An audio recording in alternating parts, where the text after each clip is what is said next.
Hey guys, Justin here with ImageWorks Painting. I'm out on a job site right now doing an estimate. I just wanted to show you something real quick that I ran across. We always talk about how when we patch with our stucco, we use an elastomeric patch versus a caulk, which leaves shiny lines down the side of your house and recracks. And let me show you a house that got repaired with actually some caulk and what it ended up doing over time.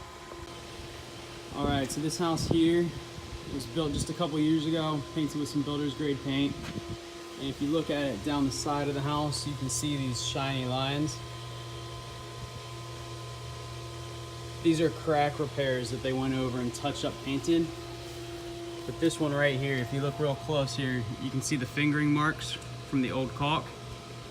That probably looked great for about 6 months and then re-cracked on it. Our elastomeric patch won't do that. It actually stays elastic and doesn't crack again. Plus it absorbs paint the same way, that way you don't get these shiny lines down the side of your house.